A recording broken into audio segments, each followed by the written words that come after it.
100 million barrel তেল। হ্যাঁ, ঠিক শুনেছেন। বিশ্বের সবচেয়ে গুরুত্বপূর্ণ জলপথে আটকে আছে প্রায় 90 থেকে 100 মিলিয়ন ব্যারেল তেল। আর যদি সেই তেল বিশ্ববাজারে পৌঁছতে না পারে, তাহলে কি শুরু হতে যাচ্ছে নতুন জ্বালানি যুদ্ধ? ফক্স বিজনেসে দেওয়া এক বিস্ফোরক সাক্ষাৎকারে কেপলারের প্রধান ফ্রেট বিশ্লেষক ম্যাথিউ রাইট জানিয়েছে, স্ট্রেট অফ হরমুজ এখনো আটকে আছে 90 থেকে 100 মিলিয়ন ব্যারেল তেল। অর্থাৎ শত শত তেলবাহী জাহাজ এখনো পুরোপুরি স্বাভাবিকভাবে চলাচল করতে পারছে না। যদিও যুদ্ধবিরতির কথা বলা হচ্ছে, কিন্তু বাস্তবতা বলছে অন্য গল্প।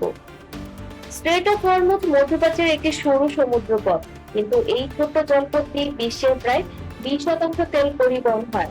সাম্প্রতিক সংঘাতের সময় এই রুট কার্যত অচল হয়ে পড়ে, ফলে পারস্য উপসাগরে জমে যায় শত শত তেলবাহী ট্যাঙ্কার।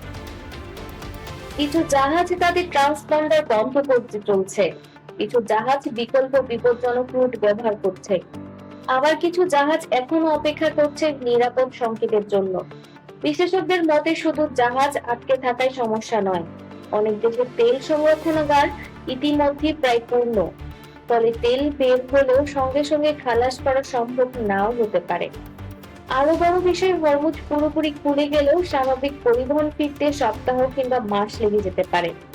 এখন প্রশ্ন হচ্ছে, যদি আবারও উত্তেজনা শুরু হয়, যদি যুদ্ধবিরতি ভেঙে যায়, যদি কোনো ট্যাঙ্কারে হামলা হয়, তাহলে কয়েক ঘন্টার মধ্যেই বিশ্ববাজারে আতঙ্ক ছড়িয়ে পড়তে পারে।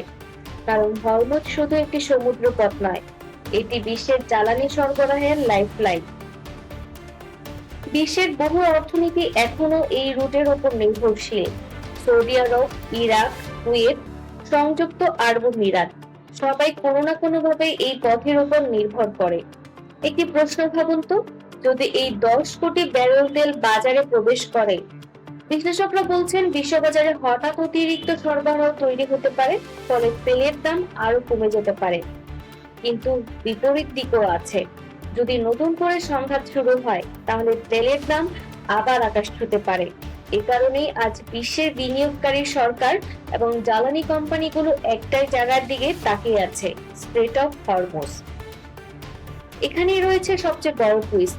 অনেকেই ভাবছেন যুদ্ধ শেষ, সংকট শেষ, কিন্তু বাস্তবে সংকট এখনো শেষ হয়নি। রয়টার্সের তথ্য অনুযায়ী আটকে থাকা তেল সরাতে এখনো বড় ধরনের লজিস্টিক বাধা রয়েছে, এবং এই বাধা কয়েক সপ্তাহ ধরে বাজারকে প্রভাবিত করতে পারে। অর্থাৎ যুদ্ধের গুলি থামলেও অর্থনৈতিক যুদ্ধ এখনো চলছে। 90 থেকে 100 মিলিয়ন ব্যারেল তেল বিশ্বের সবচেয়ে গুরুত্বপূর্ণ সমুদ্রপথে আটকে আছে। প্রশ্ন হলো, এই তেল কি বিশ্ববাজারকে বাঁচাবে, নাকি এটিই হবে নতুন জ্বালানি সংকটের সূচনা? আর যদি হরমুজে আবার উত্তেজনা শুরু হয়, তাহলে কি আমরা দেখতে যাচ্ছি মধ্যপ্রাচ্যের নতুন অধ্যায়? কমেন্টে জানান আপনার মতামত।